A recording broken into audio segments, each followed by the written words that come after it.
welcome into the Why You're Wrong Fantasy Football Podcast. We have been away for 2 weeks. We both have very busy lives, but since it is now officially the end of the fantasy regular season, a lot of us out there are now no longer in playoffs if your year did not go as how you planned it to. So with these last few episodes, we're going to be talking about what went wrong with these different position groups. So this is episode 44. I'm your monotone master. I'm here with Brian Tambo, our fantasy foreseer. How have you been doing, Brian?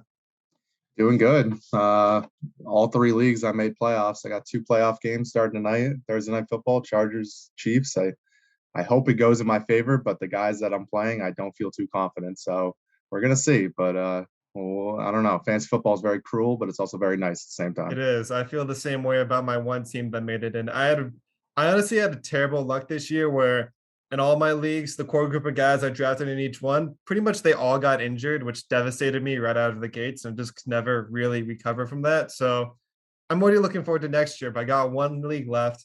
But we got to talk about the running backs this year, Brian, and what went wrong. So before we get into it, you can find us on social media at TikTok and Instagram as You're Wrong FFB and on Twitter as You're Wrong FFB. But running backs, Brian, they're a key part of fantasy football, and a lot went wrong for running backs this year.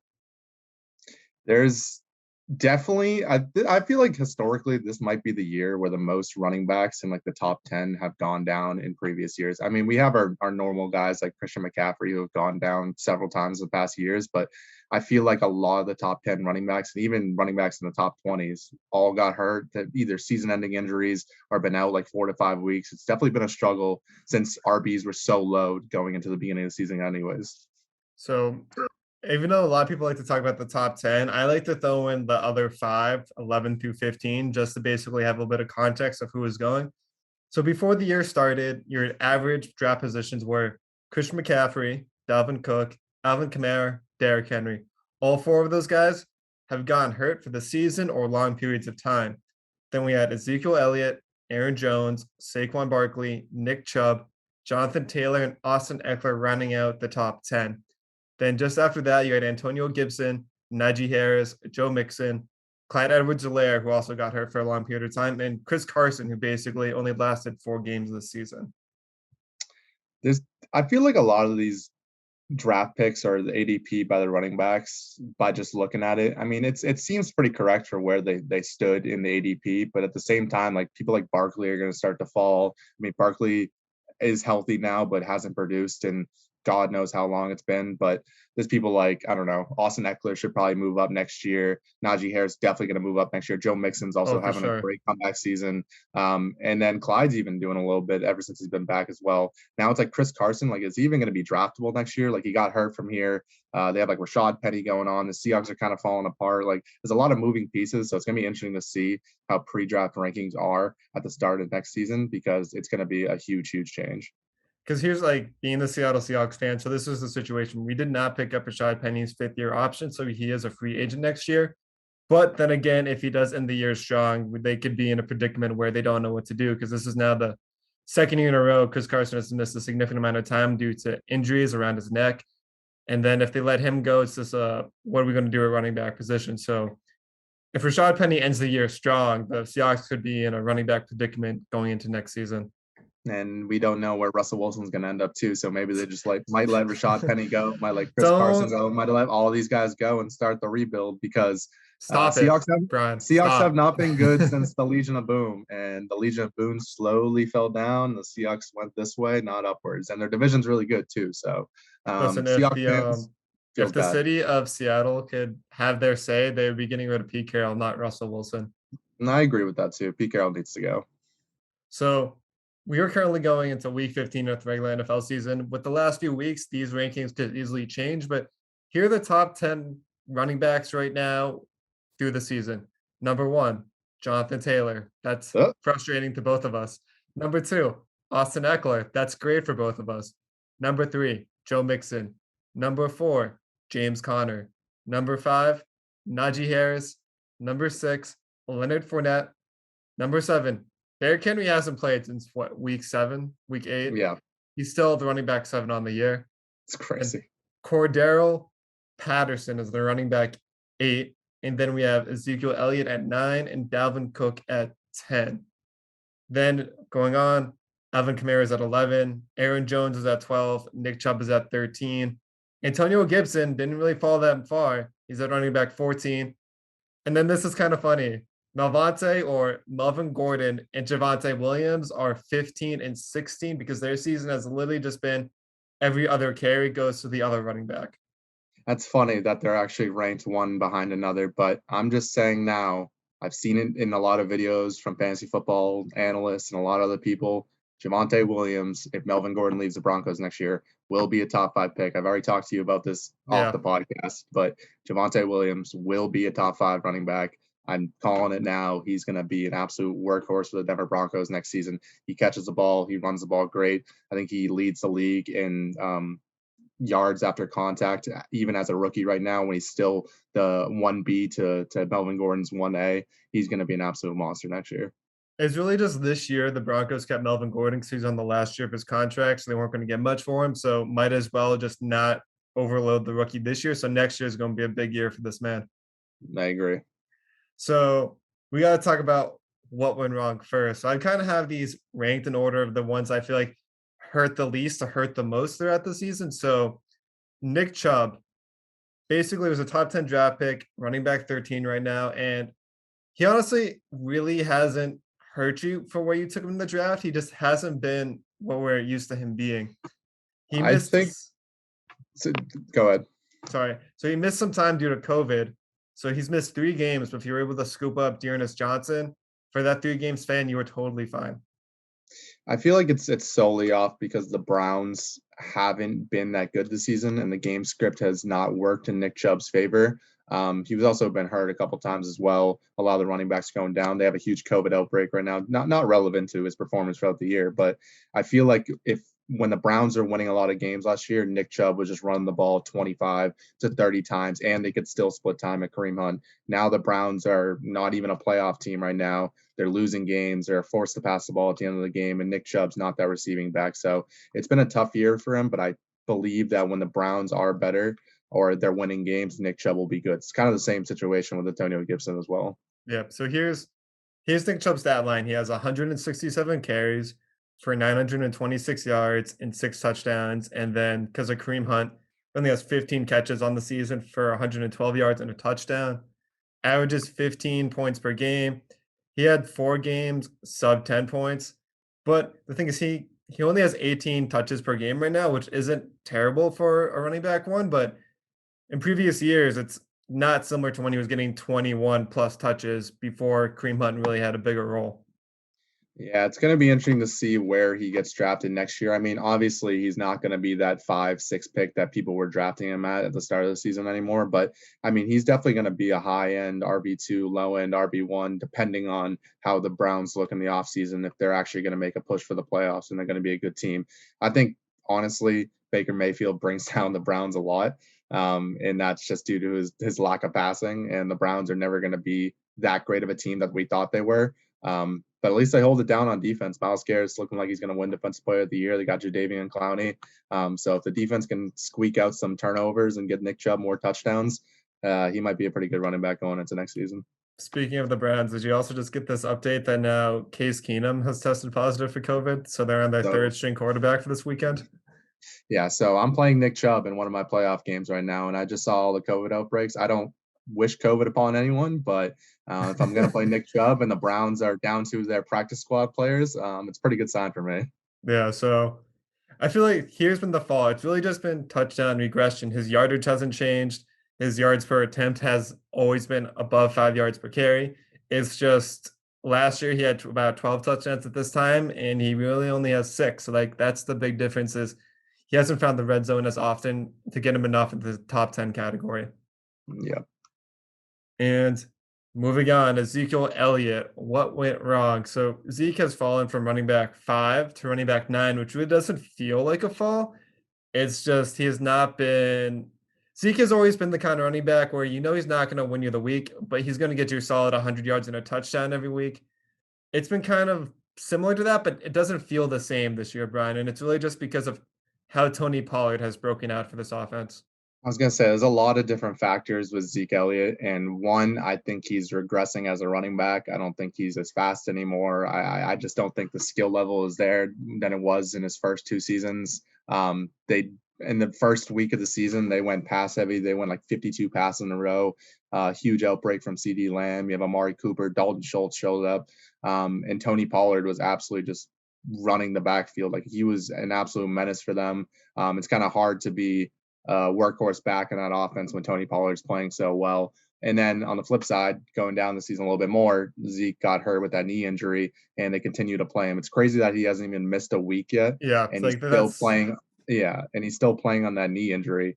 But I think that knee injury is definitely, hurting him a lot. They're saying that he's 100% healthy now, and he's going to get a bigger workload this weekend. So we'll see how he does. But I feel like his season's kind of over at this point. I mean, the Cowboys are definitely going to rely on their wide receivers a lot more, rely on Tony Pollard whenever he comes back from injury. I haven't even looked at that. Is Tony Pollard back from injury? Because I know he was hurt. no, I think he's out this week.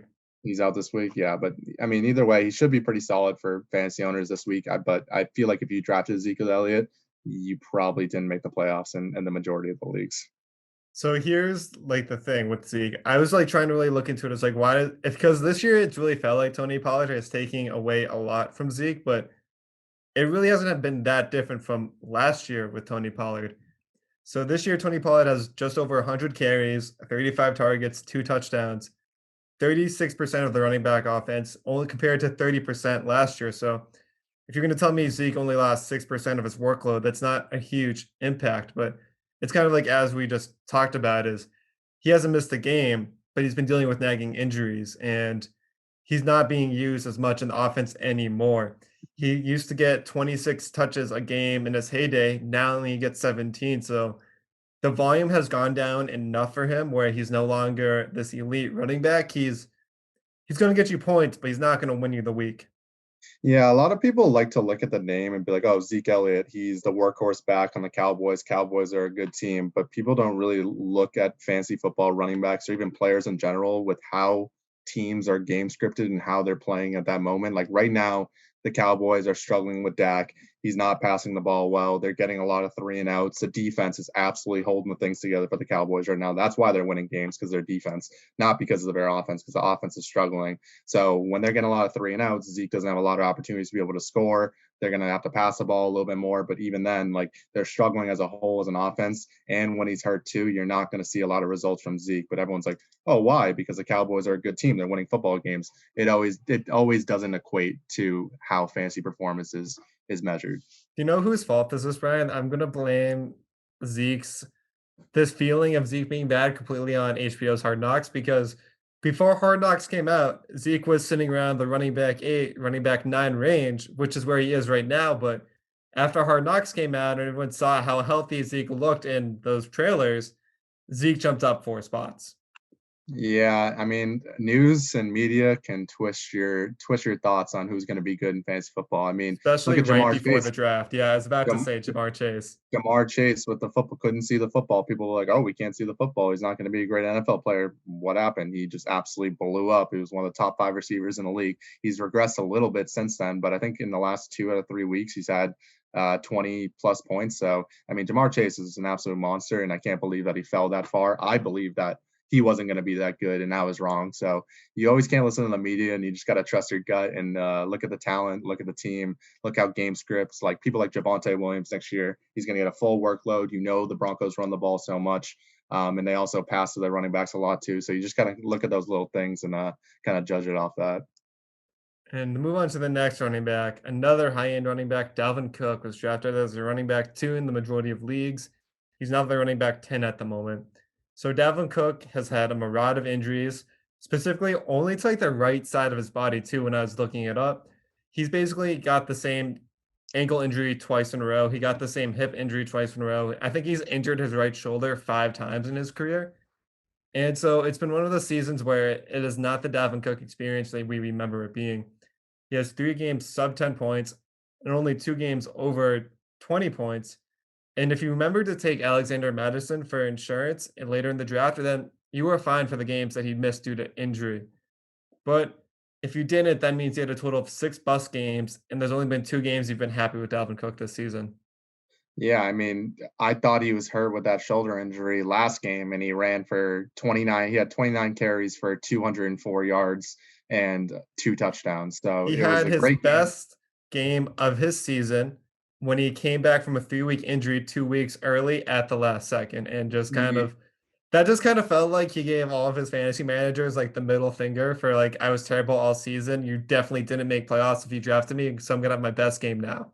Yeah, I mean, I think that he'll be good for the remainder of the playoffs. They have a pretty easy matchup. They play Chicago this week, and Chicago just got, I don't even know, 38 points scored on by the Packers. There wasn't a lot of running attack, but I think that Dalvin probably has a pretty good game against Chicago this week, and he probably ends the season pretty strong. But if you didn't make it that far, I know a Dalvin Cook owner in my league, actually both leagues I'm in, who had people who had Dalvin Cook, they came in ninth or 10th place. So if you drafted Dalvin Cook, you're probably not in the playoffs as well. But if you are, then Dalvin Cook will probably have a good end of the year.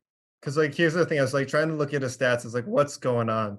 So this season, he has 198 carries for 978 yards, 6 touchdowns, 28 catches, 42 targets, 219 yards, averaging 17 points per game.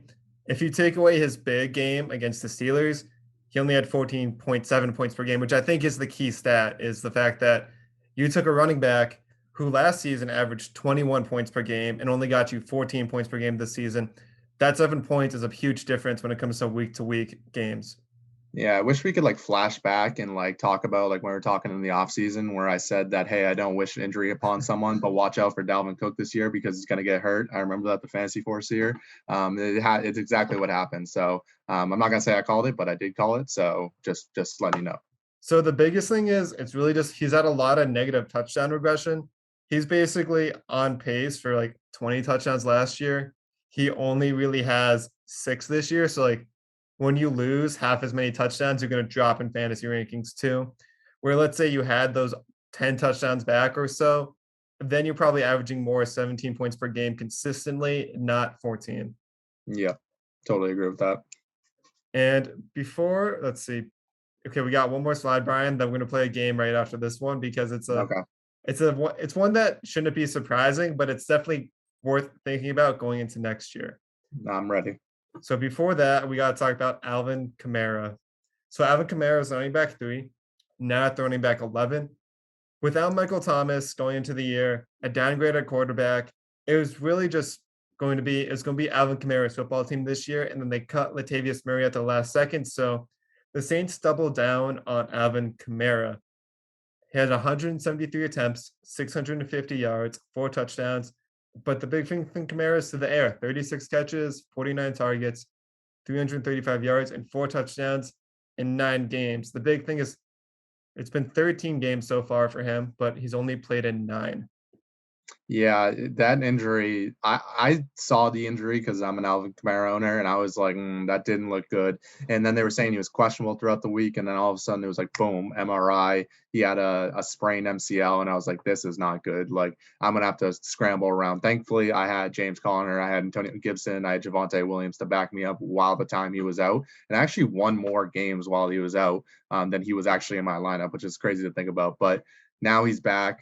It was a pretty promising game to see Taysom Hill throw him the ball so much because that was a big concern. I know Taysom Hill is a running quarterback. He doesn't pass that much, but he's had some pretty good games so far. He is throwing Alvin Kamara the ball, so I'm not too worried about his production with Taysom Hill. I am worried that he has a very, very tough schedule to end the year, too. He plays like Tampa.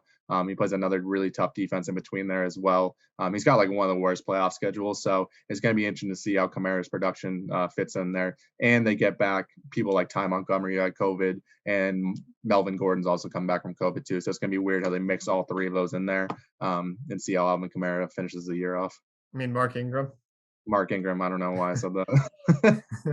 So I as far started as Mark Ingram. I started Mark Ingram once when Alvin Kamara was out, and he got me 3 points. And I'm never starting Mark Ingram again. well, It's it's just kind of funny because actually about that, if you had Mark Ingram out of the 4 games that Alvin Kamara missed, he was fantasy relevant for 2 of those games, but the other 2, he did not do anything for you at all. Yeah, I mean, he's good in game scripts, like when they're like trying to come back and they're passing the ball a lot and they like need a touchdown when they're down 30. But in close games or if they're like winning, like Mark Ingram's not that great. And Ty Montgomery also started that game too when he got 3 points, which is very odd because Mark Ingram was healthy that game and they put in Ty Montgomery over. I don't know. It was just an absolute terrible start, and I lost that week, obviously. I just feel if you're an Alvin Kamara owner and you still found a way to get into the playoffs without having him the previous 4 weeks, he came back into the 20 plus point game. So I think you're going to be perfectly fine with Alvin Kamara going the rest of the season. Definitely. Okay, Brian. So here's a game I put together. The game is called Aaron Jones and AJ Dillon.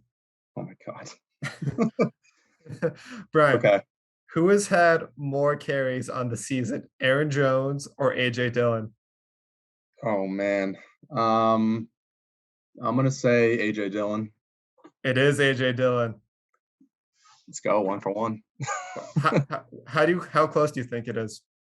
I think it's very close because Aaron Jones has missed some games and AJ Dillon only runs the ball and AJ Dillon only runs the ball and Aaron Jones is more in the passing game. So even though Aaron Jones is the lead running back, I'm going to assume that AJ Dillon had more, but it's not by a lot. Yeah, it's 138 to 143. Wow. So 5. So Yeah. very close. Who's had more yards, Like total yards? total yards? Wow. Um, Not like you think about it, like how those really huge games that AJ Dillon has had, like it's I'm honestly it's very close for what you might imagine it being. I'm gonna go Aaron Jones with total yards. Aaron Jones does have more total yards, 928 to 875. Wow. So You're it's they're very neck and neck. it's They're a 1 A to 50-yard 1 B. difference pretty much. Yeah, that's crazy. And who has had more percentage of running back snaps? Running back snaps, Yeah, like production to the running back, who's had more? AJ Dillon. Aaron Jones. But it's real close. It's Aaron Jones has received 52% of the work. AJ Dillon has received 48% of the work. Oh my God. That's so close. So we're going to talk about what went wrong for Aaron Jones. He's the running back 6. He's right now the running back 12. And AJ Dillon has emerged from his cave. So the biggest thing with Aaron Jones is that he's had massive regression across the board, even with the release of Jamal Williams and his big contract extension. He's had 138 attempts on the year, 600 yards, 4 touchdowns, 40 catches on 51 targets for 328 and 5 touchdowns. But what's crazy is he's still on pace with the extra game this year for less than 1,000 rushing yards on the ground. I feel like the Packers just baby Aaron Jones to make sure that he's healthy for the playoffs because the Packers know they're going to make the playoffs every year. If you have Aaron Rodgers and Devontae Adams, you're more likely than not you're probably going to make the playoffs. And I feel like every single season we see this, that Aaron Jones is like, oh, we're going to give him like 12 carries. We're going to give the backup like 10 carries and we're going to baby him up until the playoffs. And once playoffs come around, like Aaron Jones, like 30 carries, we're just going to absolutely unleash him. And we see that for the past like 3 years. The only problem is Aaron Jones last year had like multiple touchdown games. I think he had what, like 13, 14 rushing touchdowns last year. And people are like, oh, the same production is going to be happening because everyone's so afraid of the pass game that Aaron Jones is going to absolutely unleash. That's not the case this year. And it sucks because I was pretty high on Aaron Jones going into the season. But I think that AJ Dillon cracking into this backfield as like a true running back, a true like bulldoze running back is definitely hurting Aaron Jones for the future. And especially if Rodgers leaves, I mean, Aaron Jones might not even be a relevant running back. Because what's crazy is even though like you give it to Jamal Williams, all the passing work kind of just goes to Aaron Jones. Basically, AJ Dillon just took half of his rushing attempts and even more. Mm-hmm. Because right now Aaron Jones is averaging 13.9 points per game. Last year, he averaged 16.7. The year before, 18.1. So it's now the third year of him constantly averaging less points per game. And it really just comes down to the fact AJ Dillon is what, 6'3, 250. He's the same size as Derrick Henry. Like it's kind of one of those things where DeMarco Murray was the guy for the Titans, and then here comes Derrick Henry. I wouldn't be surprised if the Packers try to figure out how to move on from Aaron Jones with the rebuild and just go full with AJ Dillon. I mean, it would be cheaper and a better idea for them to just go fully AJ Dillon. And if they do go full AJ Dillon, they get rid of Aaron Jones somehow. I mean, AJ Dillon is an RB1 undoubtedly next year. Like he's a Yeah. probably a low end RB1, but all touchdowns are going to be him. He's going to get the rock 25 times. Even in games when they're winning, they're up by like 20. He's just going to absolutely kill the clock at a 100-yard game. So it'll be interesting to see how the offseason plays off and what the Packers decide to do with Rodgers and Adams and what happens with the team. But if he gets the RB1 slot and Aaron Jones is gone, AJ Dillon's going to be an absolute monster, It's gonna be a situation where Jordan Love is just gonna hand the ball to AJ Dillon 25 times a game. and he'll probably do well because it's pretty hard to take down a guy that weighs 250 pounds. Yeah, just ask the AFC South. Yeah, literally. Moving on, what went wrong, Brian? Christian McCaffrey drafted as the running back 1, running back 30 on the season again, which is just basically due to the fact he didn't get to play football. Came into the year fully healthy after missing the majority of last year, only playing 3 games with injuries. Found himself injured twice again this year with more leg-related injuries. Only managed 7 games in 2021. In those 7 games, 99 carries, 442 yards, 1 touchdown, 37 receptions, 343 yards, and a touchdown. 15.6 points per game pace for Christian McCaffrey.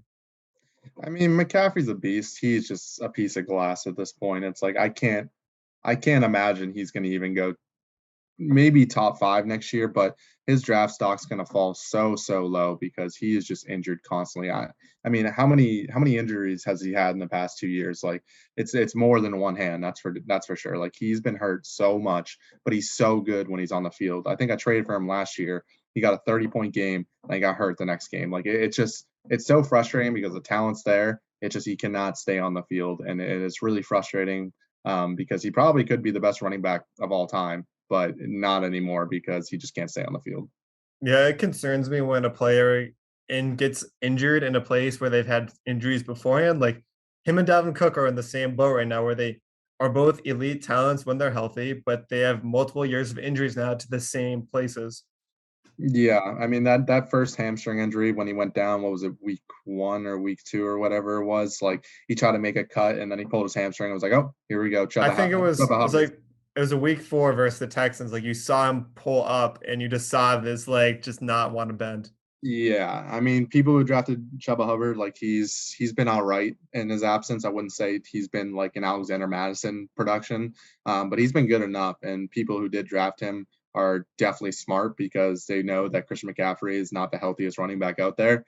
I'm just hoping that he gets maybe a full season in, but I personally don't think he's ever going to get a full season in for the duration of his career. So I think we're now looking at a situation where Chuba Howard, you have to draft him in the ninth round, just like you have to take Alexander Madison if you drafted Dalvin Cook in the ninth round, because you know the starter is going to get hurt at some time. And if you're investing that high of a draft pick and running back, you can't miss out on his backup's production. Definitely. So my question is he still the first overall draft pick, or is he clearly going to fall in 2022? He's obviously going to fall in 2022. I think that it's pretty obvious who the number 1 pick next year is, and it's going to be Jonathan Taylor, and it's going to be followed up by Derrick Henry probably, and then you have your Austin Eckler, Najee Harris, probably Dalvin at that point. Alvin Kamara is going to be actually a good amount of running backs to take versus it'll be interesting to see the running backs taken next year versus what we had this year because we were very unsure of what the running backs were this year and who's going to break out, who's going to be good, which running backs are going to get injured. Now we got guys like Cordell Patterson coming in here, James Conner, Javonte Williams, maybe like a breakout from like Michael There's Carter. a lot of younger names that are now more trustworthy in the running back room next year. I think a lot of people are going to have 2 solid running backs next year. Some will fall to injury, some will bust, but I think that it's a lot more confidence in the running back group for next year than it was compared to this year. So our last running back where it went wrong, Saquon Barkley, Brian. I mean, we're not surprised, but he's had the biggest fall, so I put him last. So running back 7 fell to running back 33. So we knew what the deal was like when he was coming into the year on the timetable, recovering from his season-ending injury the previous year. So we knew he was going to have a slow start. He missed 4 games this year, 5 due to injury in 2021, only after playing 2 games in 2020. So this year he's at 100 attempts for 379 yards and 2 touchdowns, Brian. That is garbage. 33 catches on 43 targets for 224 yards and one touchdown. He gets 10.5 points per game. That's not what you want in a first round running back. See, I'm not even gonna blame Saquon because I think he is very good. And I really do. I think he has great talent. I think he could be an amazing running back in this league. I think he personally just needs to leave New York. I think New Yeah. York, you go to die as running backs. Not in the past when they beat the Patriots. I watched Man in the Arena, and I remember like Brandon Jacobs was a beast. Ahmad Bradshaw was a beast for a long time. They've had great running backs in the past, but the Giants are just absolutely terrible now. They have Danny Dimes, who just got hurt. They're putting in Mike Glennon. They are just not a good offense whatsoever. Offensive line is terrible. Offensive line is one of the worst in the league, maybe them in Pittsburgh. But look at Pittsburgh. They're just giving Najee the rock 29 times, and he's still fantasy relevant. The Giants do not do that with Saquon Barkley. They barely give him any touches. And when they do give him touches, it's either over a throw over his head or he gets like a 2 yard run. I mean, again, Saquon's not that bad. If he does get traded to another team, he could reemerge his career as a running back. But right now, like I don't even see him as like I see him like as like a low end RB2 with a lot of risks that he might get under 10 points. Yeah, so he has 3.8 yards per attempt. And I remember someone mentioned it on a podcast I listened to earlier. If Saquon literally gets 3 yards per attempt, and if he doesn't get that big play, then your game is toast. For example, there's been 3 games where he's had like a 50-yard play. And if you take that away from the season, he has 3 yards per carry on the season, which is not good. He basically gets 15 attempts at most, 3 yards for each attempt. And then if he doesn't get that one long 50-yard touchdown run, you're looking at under 10 points every time. Yeah, he really just needs to get out of New York, and I hope that at some point I think he knows he needs to get out of New York too because they are just not utilizing him the way that he wants them to utilize him. So it's a mix of injuries and a mix of just a terrible team. You mash it together, and you get a bad fantasy running back. That's all you get. So it's basically been his rookie year when he was amazing. He had a better offensive line. Eli Manning, who checked the ball down to him a million times. Hmm. Now you have Daniel Jones, who doesn't check the ball down, and a bad offensive line. So Saquon gets nowhere when he actually gets the ball and doesn't get basically the 5 catches a game boost that he did with Eli Manning. Yeah, I feel bad for Spawn. He'll make a comeback at some point in his career. It's just not going to be with the New York Giants. Yeah. Moving on to what went right, Brian. What went right for these running backs? So this first guy on the list, is he even a running back, Brian? Cordell Patterson, the longtime NFL Swiss Army knife. Miss me with him next year. That's for sure. I think this is a fluke thing that he's doing. I don't like Cordell Patterson. I mean, he is an absolute monster. I don't understand how he's doing so well as a wide receiver, kick returner, punt returner, I feel the special same team. way. It's why I I didn't pick him up. I didn't believe it, and here I I am didn't feeling believe it. foolish. And now he's going crazy right now, and I just don't understand when I watch like Red Zone on Sundays, and I'm like, oh, Cordell Patterson, like 10 yard run, 20 yard run, like 30 yard catch. I'm like, why do teams not just cover him? Like they don't have Calvin Ridley. Their best receiver is Russell Gage. So why don't you game plan around Cordell Patterson? Because he's Yes. absolutely torching you guys every single Sunday. Makes no So sense. let's talk about how we got here. So Julio Jones went to Tennessee. Calvin Ridley stepped away from football. The Falcons realized that Mike Davis is washed. So they're like, who are we going to give the ball to? We can't give the Kyle Pitts, the rookie tight end, every play. Enter Cordero Patterson. And the way he burst onto the scene was in such a way where if you played fantasy football for a long time, you're like, yeah, there's no way he keeps this up because it was week 2, 7 rushes, 11 yards, and a touchdown. And then he had 5 catches, 58 yards and a touchdown. So I was like, this is a fluke game. He's really just a wide receiver too that got a few open passes, managed to do a few Swiss Army knives in the backfield, and got a rushing touchdown. There's no way he does this again. Week 3, 20 yards on the ground, but 82 through the air. Week 4, 34 yards on the ground, but 82 through the air and 3 touchdowns. And by then it was too late. Someone had picked him up. Someone that was desperate that really needed a wide receiver or a flex play now had one of the best running backs in the league. Yeah, it's really frustrating because that's everything you look for in a running back, and he just so happens to be able to catch the ball and run the ball in an offense that usually plays from behind. I mean, actually, the Falcons aren't that bad this year. I think they're 6-7 right now, which isn't like too bad. So they're definitely getting a little bit better, but at the same time, it's like he's getting like so much usage in that offense. It's just absolutely ridiculous. So if you picked up Cordell Patterson, he's definitely one of the best free agent pickups of this year. I'd give James Conner a slight edge right now because James Conner went undrafted in most leagues. But Cordell Patterson's right behind him, and he's been an absolute stud. I just don't see this translating into next season because teams are going to start to figure out Cordell Patterson. He's getting a little bit older. I think he's like 32 or 33 right now. He's That's kind of just an old guy. So I don't see it happening.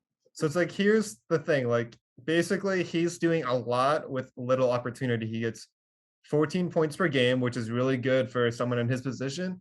And he only touches the ball 14 times. It's not like this man is getting 26 carries. It's not like he's literally being used as a wide receiver and running back every single. It's just he's on the field and the defense doesn't cover him. So this is not going to continue into 2022. The Falcons, I believe, will probably either trade for or draft an actual running back. But who knows? Maybe he still stays relevant as a wide receiver for them because if Calvin Ridley doesn't come back, he's their best player.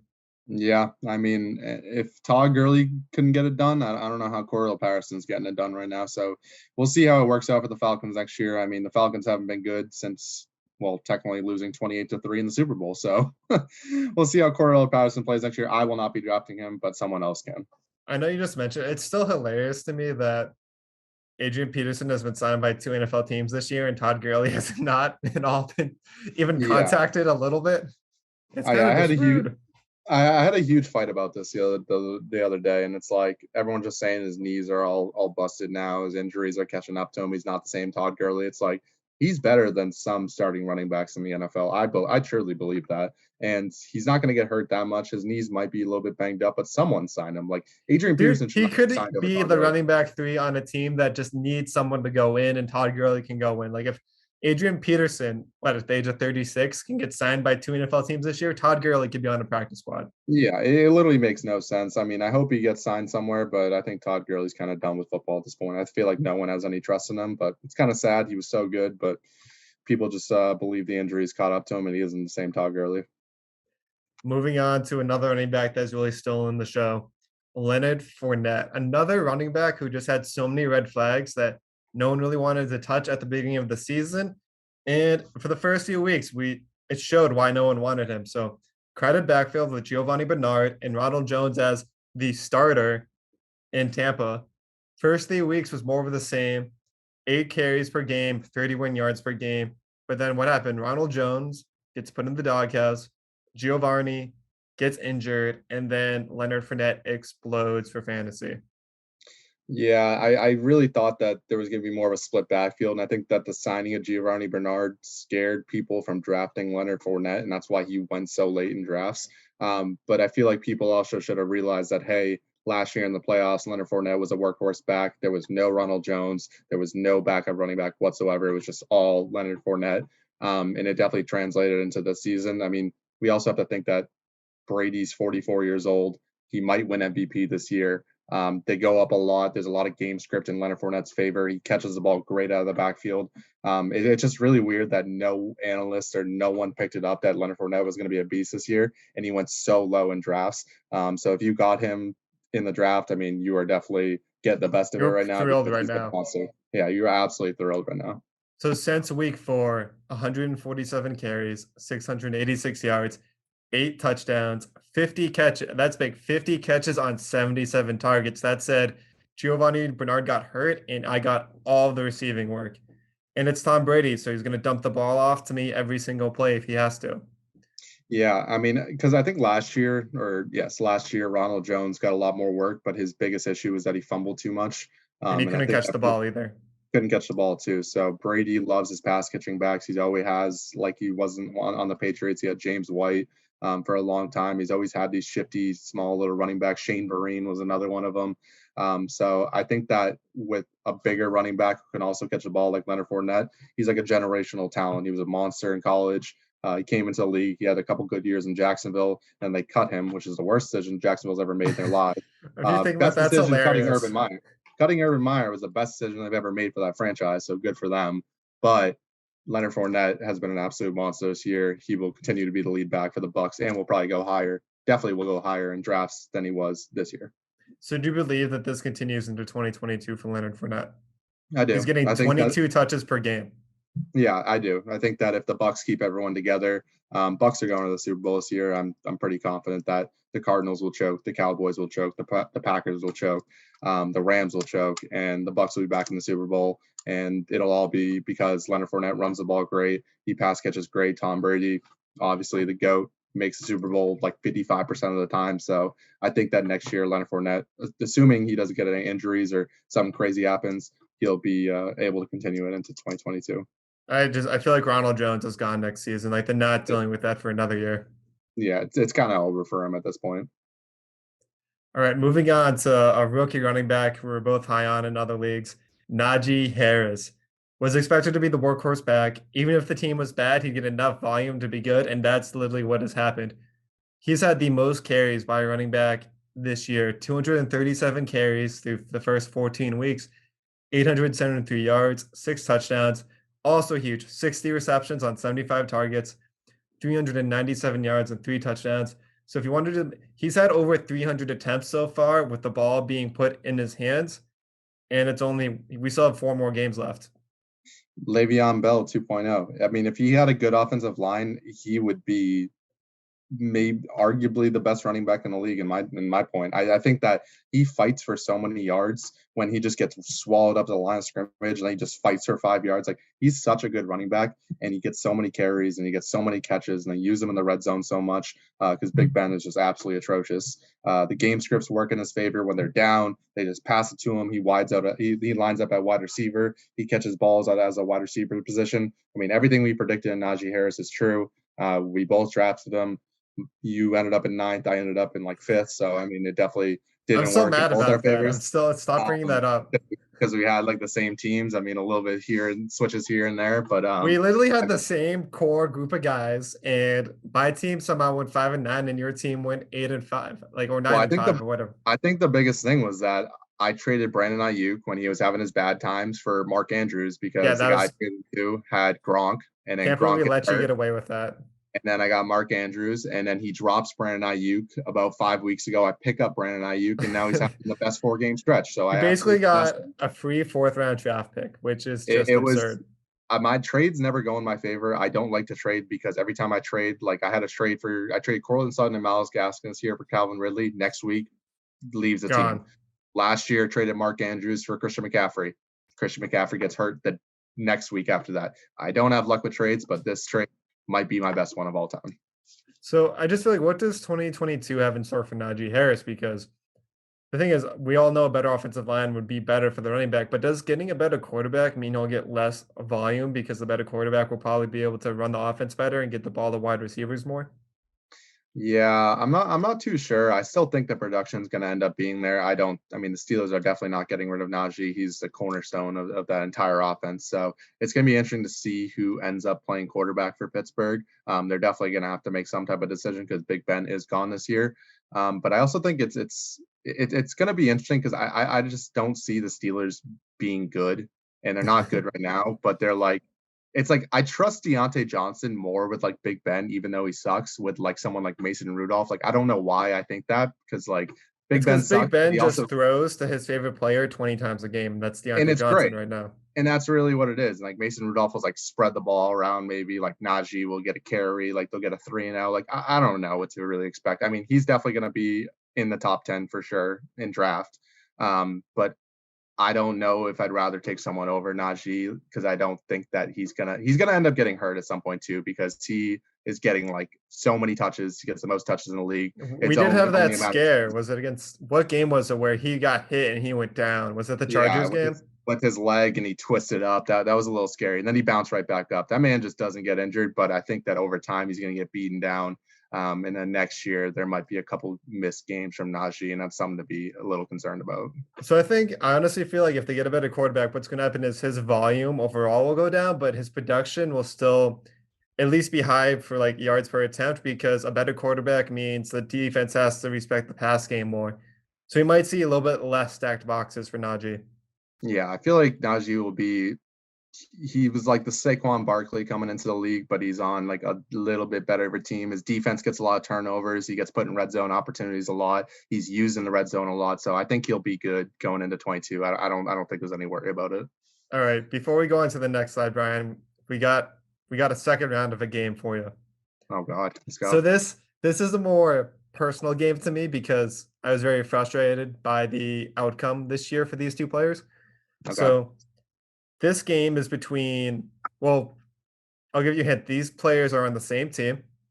Through the first 8 weeks, one of them was the running back 17 and the other one was the running back 20. What do you think this game is, Brian? Javonte Williams versus Melvin Gordon. No, that'd be a fun game to play too. But this game is James Conner and Chase Edmonds. Ooh, okay. James Conner's my boy. He's on my team. I know what he does. So So this is really just looking at when they were both healthy on the team at the same time. So this is through a bridge through weeks 1 through week 8, because week 9 was the fatal game where Chase Edmonds went down and James Conner exploded. okay. So who do you think had more carries, James Conner or Chase Edmonds? First 8 weeks. Um, James Conner. It is James Conner. He had 94 carries to Chase Edmonds 76. Who had more targets? Chase Edmonds. Yes. How many targets do you think James Conner had through those first 8 weeks? Not many. Don't know. 4. He had Yeah, 4 targets to not Chase many. I Edmonds know. 37. Who do you think had more yards through the first 8 weeks? Total. Total yards. Who had more? James Conner. No, Chase Edmonds had 641. James Conner had 392. Wow. So I guess the touchdowns really just add on for James Conner. That's why he's so fancy relevant. Well, I knew that, Yes. but So we knew how James Conner kept scoring touchdowns. How many touchdowns did James Conner have through 8 weeks, Brian? well, he's got 2. He has 14 right now in the span of the last 4 weeks with a bye week in between. He's probably got somewhere around like 9 touchdowns, I'd say. He had 8 touchdowns, so pretty close. How many Yeah. touchdowns did Chase Edmonds have? 1. One. Yeah, one. Brian, what? What? I, That's why I I'm remember. mad. I remember the game because I was so pissed that Chase Edmonds scored, and I was like, "This is James Conner territory." And he just like it was his first touchdown, and it came in like week 7, I believe, was when he scored his first touchdown. Yeah, so through the first 8 weeks, Chase Edmonds had 82.8 points. James Conner had 89.7 points, but dude, Chase Edmonds had 250 yards more. They're basically splitting carries. Chase Edmonds was getting all of the receiving work, but yet James Conner kept being the one who fell into the end zone. And then, as we thought at the beginning of the year, oh, James Conner will get hurt, Chase Edmonds will explode. And no, it's the opposite. Chase Edmonds got hurt, and James Conner has been on a rampage since week 9. I'm not a defendant of Chase Edmonds. I do not think he's a good running back. I think James Conner should absolutely take over that offense no matter what. I don't even know why they started Chase Edmonds in the first place. I mean, I was hating on James Conner. I'm not going to lie. I was hating on him before the Yeah, beginning that of the we season. have audio evidence of you hating on James Conner before the I know. draft. I know. I hated on Jonathan Taylor too. And look where that ended up happening. Yeah. But I now believe that James Conner was good.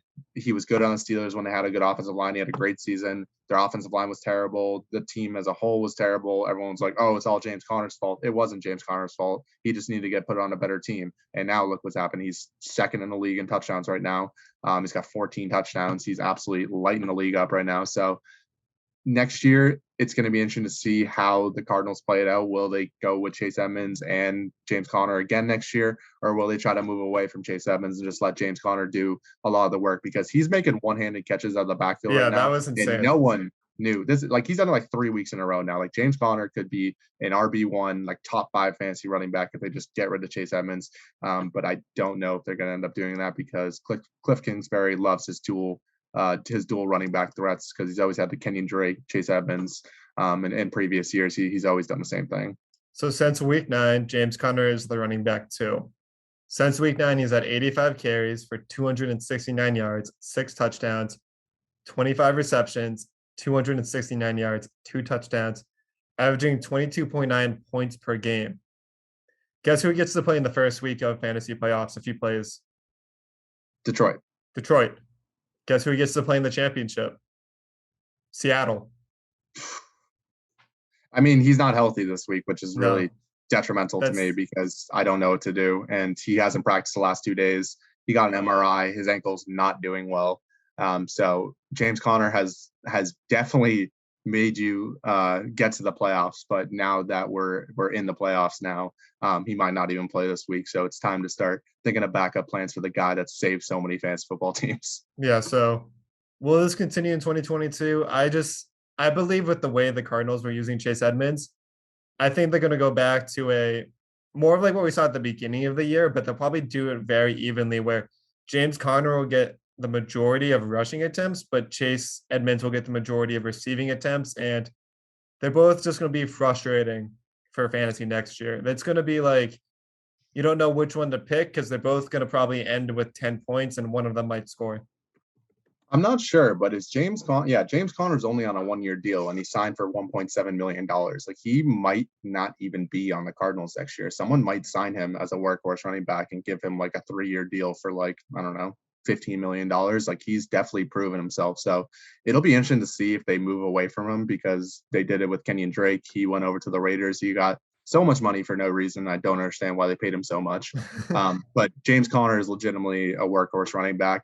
So it will be interesting to see if some other team does pay him or the Cardinals end up signing him long term. And we'll know by the size of the contract for the Cardinals if he's going to be a good running back going into 2022. I think the Cardinals end up keeping him because I think they probably really enjoyed the fact of what he's done without, like during the stretch, he's been the focal point of them staying competitive without Kyler Murray, without Chase Edmonds, without DeAndre Hopkins. James Conner has saved them through this 4 game stretch where they could have really fallen apart. Definitely. So moving on to the next guy on the list, someone that finally, his talent finally showed up. He stayed healthy. Joe Mixon is the running back 3. Multiple years of injuries and disappointing performances for long stretches of times really just had Joe Mixon in a, hey, this is your last year to be relevant situation. And now the offense was finally good and he didn't get hurt. Joe Mixon has played in every game this year so far, Brian. Yeah, I 200, think it's go ahead. sorry, 245 carries. He's already over the 1,000-yard threshold, 28 catches, 222 yards, and 14 total touchdowns. He gets 21 touches per game. I'm happy for Joe Mixon. I mean, there were so many bad seasons of he has all the talent in the world to be great. The Bengals have always been terrible. They've always just had 3-and-out, 3-and-out, 3-and-out, losing games by a big margin. Now they're good again. And he was good with Joe Burrow when he first came in. Like he was pretty decent. And then Joe Burrow went down with an ACL tear. He kind of lacked production there. Everyone's like, all right, what's up with Joe Mixon this year? Is he going to be good?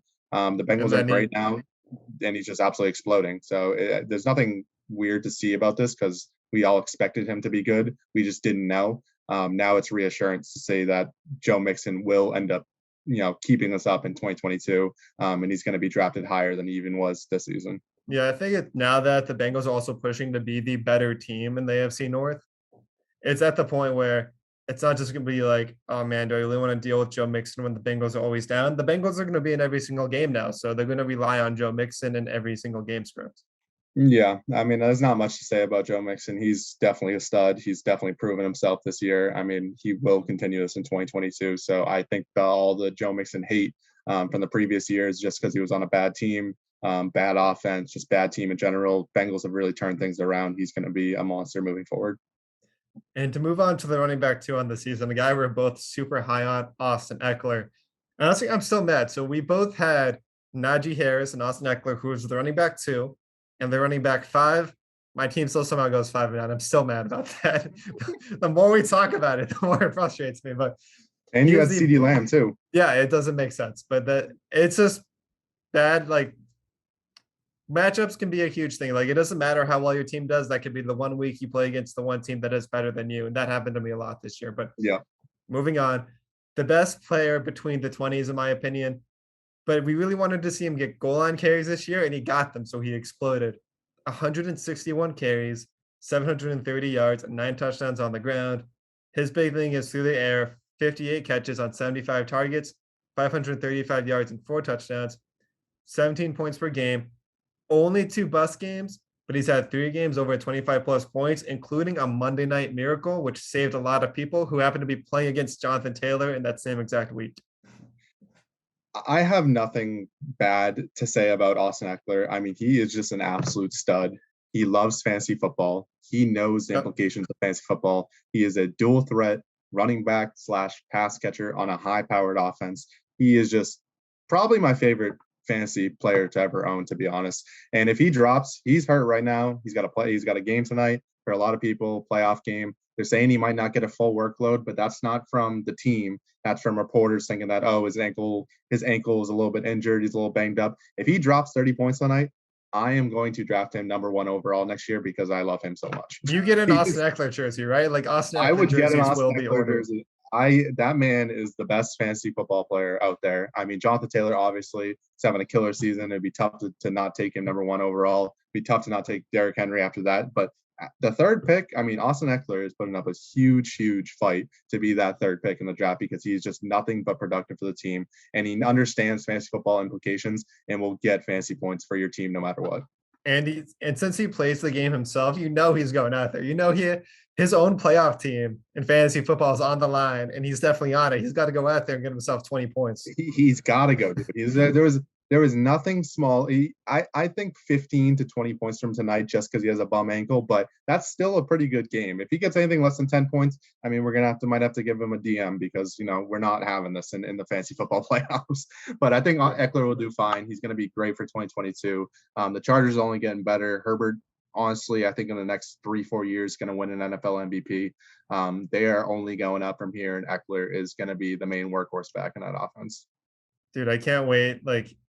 I just hope this continues. 2022 will be fun if Austin Eckler keeps doing this again. I will draft him again. I will make sure I get him at least 1 league. And now to move on to the final player we have to talk about today. Someone who actually wrote in to request. Cam really wanted you to talk about Jonathan Taylor, Bryan. So I'll let you have the first intro for JT. I was wrong about Jonathan Taylor. He's an absolute menace. I thought that the Colts were going to follow their game script as they have in the previous years. Nyheim Hines, they use him a lot in the passing work. They had a lot of other running backs that they used in the past. I mean, Jonathan Taylor last year, the only games where he was productive was against low-end tier running defenses like Detroit. He had, I think, 3 or 2 200-plus yard games. I didn't. He basically got the end the last 5 games of the season playing Detroit twice and the Jacksonville Jaguars. No, he got to play Detroit and the Jaguars twice, which kind of inflated his numbers. I didn't think it was going to translate over to it, but now that I'm watching him and I'm seeing what he's doing and how big of a running back he is and how fast he is at that weight and strength, he's an absolute monster. And I was wrong, and I will probably draft him next year if I have the opportunity to, because he's definitely the focal point of the offense. But he's got a true test. Again, the Colts haven't had a really tough schedule in terms of running backs or against running defenses. They play the Patriots this week. Patriots are number 1 ranked in defense. If he drops 20 points against the Patriots, then I will stop all Jonathan Taylor hate. He's the best running back in the league by far. But until he gets proven that he can, get shut down, because I think he only had 15 points against the Bucs, and that's a really good run defense. So it was good, but not like his 20, 30-point games or his 50-point game. So it's going to be interesting to see how he does against the Patriots on Saturday this week, because that's really going to determine how I feel about Jonathan Taylor moving forward. I mean, he's definitely going to be the number 1 pick for sure, but there's got to be some point where he regresses a little bit, because I don't know. I'm just not a huge fan of him. So I'm going to give you a little bit of relief, because going into the season, he had red flags around him. So this was a team that loved running back by committee. Marlon Mack was coming back from his injury. Carson Wentz had a broken foot to start the year. His all-pro lineman, Quentin Nelson, had the same broken foot to begin the year. And so it's just not feeling high to begin the season on Jonathan Taylor. And he started off slow too. So the first 3 games, you were at least feeling right, because he wasn't doing anything for fantasy. And then he took off, Bryan. 241 carries for 1,350 yards, 16 touchdowns. And then guess what? He can catch the ball too. 36 catches for 336 yards and 2 touchdowns.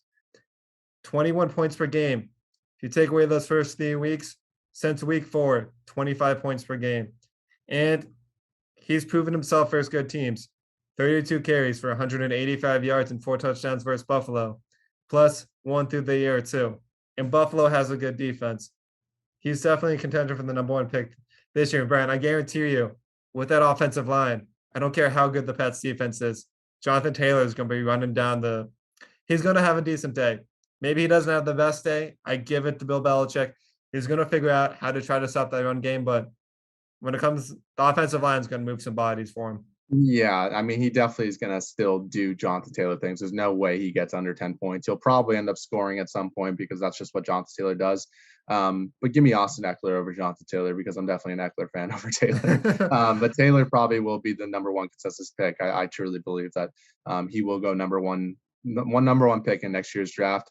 Just don't be disappointed when something crazy happens. And I don't know what's going to happen. Maybe he tweaks his ankle or something in between there. They get a new coach. You know, Carson Wentz falls off the face of the earth. They just get worse as a team. I don't know.